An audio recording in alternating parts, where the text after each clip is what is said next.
Welcome back. Tonight marks the broadcast of the 31st South African Music Awards, the SAMAs, celebrating excellence in the local music industry. This year's theme, Flowers for Those Who Keep Our Nation Singing, highlights creativity, resilience, and the vibrant spirit of South African music. Organizers have designed the ceremony as a hybrid event, blending live spectacle with digital engagement.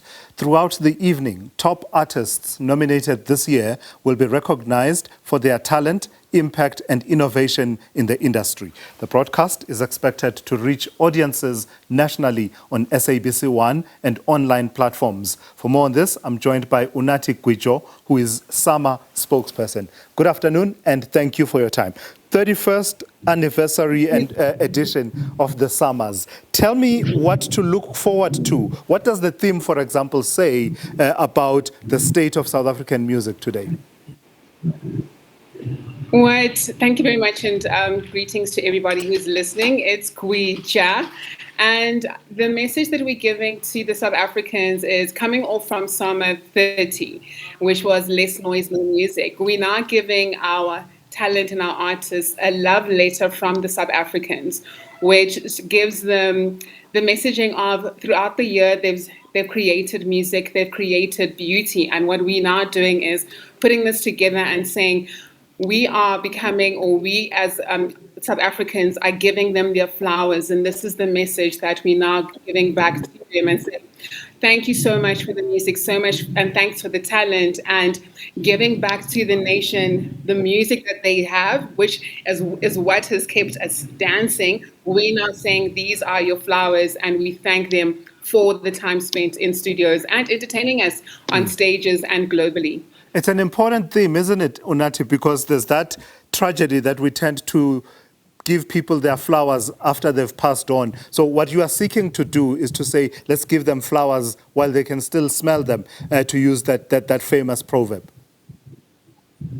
Absolutely. You're so correct about that, because that then gives it much more substance, and it's the message behind it is that as we have our artists, we have our talent now, we're able to give them their flowers, and you put it beautifully. They're able to smell them and appreciate them while they're with us now. We've had a couple of competitions that we've been running where we've been asking South Africans at large to write letters to their artists and give them their flowers. Even during the event as well, we're creating and encouraging artists to give flowers to their artists as well that they admire and they appreciate. So the message around this and behind this is very strong, and it gives back to every single person in the music industry to say, you are with us now, we see you and we acknowledge you, and here's your bouquet. Are you intentional in trying to strike a balance between recognizing established and upcoming artists, but also recognizing frontline artists, those who become household names in terms of those who sing or play an instrument, versus everyone else involved in the value chain of producing that piece of music? Absolutely. So the ecosystem needs to be balanced throughout. So from your artists who are our legends, who created the platform and the culture that they've built around music, we need to acknowledge and see them, that even now with the artists and the musicians who are coming up with their music. So this beautifully comes together when you look at the music video of the year, which is the Mvati. You look at the record of the year, which is the Rati. Those are artists who are releasing music, and they're releasing music videos on streaming platforms. You then look at artists who spent time in studios creating and curating their albums and putting it together. So those categories, which were the first 35 that we released into the latest ones, the top 20, that mashes together and makes it this beautiful ecosystem that says anyone who's creating music and building their talent and their art, we see you as the South African Music Awards, and the acknowledgement of the work that you put in across the platforms and across the categories. You are seen, you are heard, and this is the time to celebrate that music and to celebrate those artists and to give them their flowers. So this year, without telling us who's going to win, because I imagine you probably know, but I won't ask you to tell us. We don't. None of us do. Okay. Without asking you to tell us that, which categories are generating the most amount of excitement? I see that we've got your traditional categories. Your Java there features somewhere in the nominations, Amapiano, your Calvin Momo, all the way to those like Nduduzo Makatini in jazz and everything in between. What we're picking up is that Imas Kandi is making drastic moves on. They're making drastic moves on social media platforms. So the streaming and people listening to their music, not just in South Africa on its own. So you've got the Eastern Cape who are springing onto Imas Kandi. You've got Europe coming on and listening to Maskandi. So that is one aspect where we need to acknowledge that our music carries our culture, and it carries the love that we have and the passion of music that we have as South Africans, not just within our borders and our provinces, but literally just globally, because our music is making movements. As we've known with Amapiano, that is been taking the world by storm. Now we've got Maskandi. And I think what you've mentioned is that with the legendary artists or artists like Thandi Swamazwai, who puts her work into the music and the art, and they go out to international stages, and our jazz artists go out to international stages, even those who sing our traditional music. That brings it back to say that our music and our culture matters within South Africa and outside our borders. So those categories need to be acknowledged and appreciated by the South Africans and by South African Music Awards and those who listen to music globally.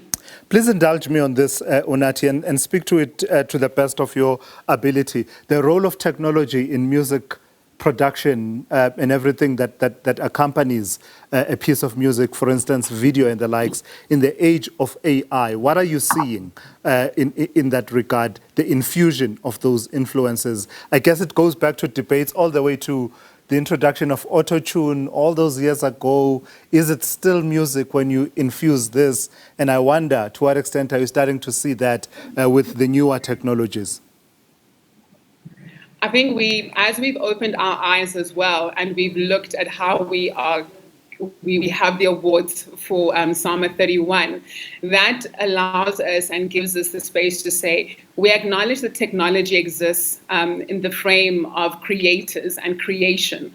So we can't now not allow that space or allow the sector to be part of it. Yes, there are means that need to be controlled, specifically when it comes to music creating and using AI. So, of course, platforms and systems will be put into place to make sure that those who have the original music and the creators of those music still have rights to their music. But we also need to keep our open minds as well to saying technology is moving way faster than we are. We have to wait a year to be older if you take a look at it. But if you look at music and you look at technology, within a split second into the next day, there's something new that's been created in technology. So we need to acknowledge those things. We need to be aware of them as well. And we need to create systems that work within our music ecosystem to make sure that we keep our artists happy and we keep our eyes open to technology, but we find a way to balance that scale and make sure that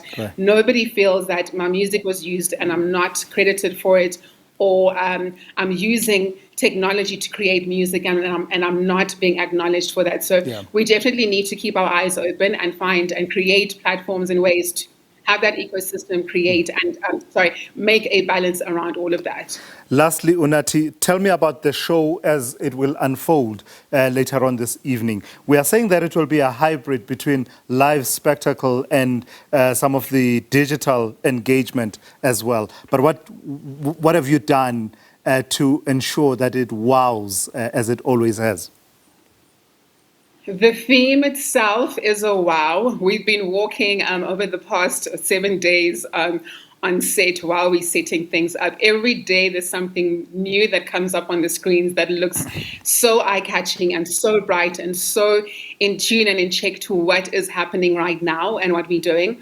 In terms of the fashion and what's going to be on red carpet, we just dying to see who's going to be on the red carpet and what they're going to be wearing.